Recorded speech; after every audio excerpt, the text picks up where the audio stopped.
ধ্বংসের পথে ইতিহাস ঐতিহ্যের সাক্ষী উলিপুরের মুন্সিবাড়ি। উলিপুর বাজার থেকে মাত্র 2 কিলোমিটার দূরে প্রায় 39 একর জায়গার উপর মুন্সিবাড়ির বিশাল অট্টালিকাগুলো কালের সাক্ষী হয়ে দাঁড়িয়ে আছে। 18 শতকে বিনোদী লালের পালক পুত্র শ্রী ব্রজেন্দ্রলাল মুন্সির তত্ত্বাবধানে এই মুন্সিবাড়ি নির্মিত হয়।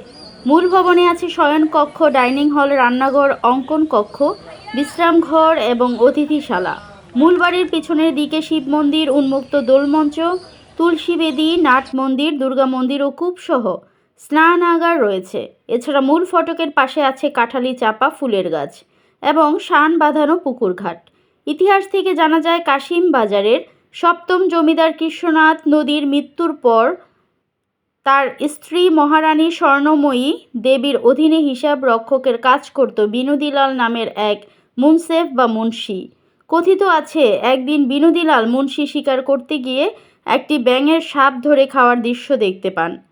আগেকার দিনে মানুষেরা বিশ্বাস করতেন যে স্থানে ব্যাঙ সাপকে ধরে খায়, সেই স্থানে বাড়ি করলে অনেক ধন সম্পত্তির মালিক হওয়া যায়। তাই বিনোদীলাল মহারানী স্বর্ণময়ীর কাছ থেকে অনুমতি নিয়ে এই স্থানে একটি বাড়ি নির্মাণ করেন। সেই বাড়িটি এখন মুন্সিবাড়ি হিসেবে পরিচিত।